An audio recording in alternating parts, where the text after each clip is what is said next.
सुबह होते ही बुढ़िया उस लड़के की पत्नी को जंगल में लकड़ियां लेने के लिए भेज देती थी। उसे आटे से निकले चोकर की रोटियां खाने को देती थी और नारियल की कटोरी में पानी देती थी। वह बेचारी चोकर की रोटियां खाकर भी किसी से कुछ नहीं कहती, बस इसे अपने भाग का लेखा सोचकर चुप रह जाती थी। एक दिन वह जंगल में लकड़ियां काट कर लौट रही थी। उस रास्ते पर संतोषी माता का मंदिर था। उस मंदिर में के पास लकड़ियों का गट्ठर जमीन पर रख कर वह कुछ देर आराम करने के लिए रुकी। मंदिर में उसने बहुत सी स्त्रियों को पूजा करते हुए देखा, तो उसने पूछा, आप सब किसकी पूजा कर रही है?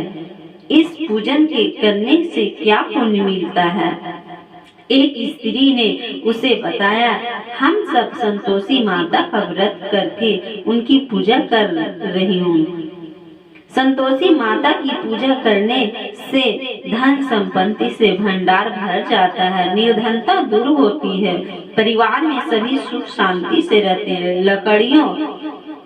लड़कियों का शीघ्र विवाह हो जाता है और उन्हें संजोग वर मिलता है। व्यवसाय में सभी को लाभ मिलता है। निसंतान के घर संतान होती है। पति अगर परदेश गया हो तो संतोषी माता की अनुकंपा से शीघ्र लौट जाता है। न्यायालय में कोई मुकदमा चल रहा हो तो उसे जीत होती है।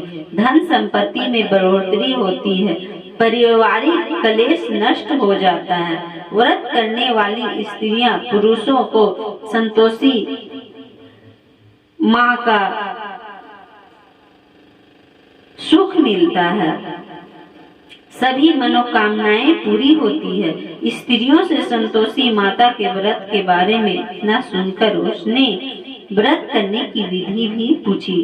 तब एक बूढ़ी स्त्री ने उसे बताया, संतोषी माता का व्रत करके गुड़ और चने का प्रसाद बांटकर स्वयं भी प्रसाद ग्रहण करना कभी नहीं भूलना। संतोषी माता गुड़ और चने से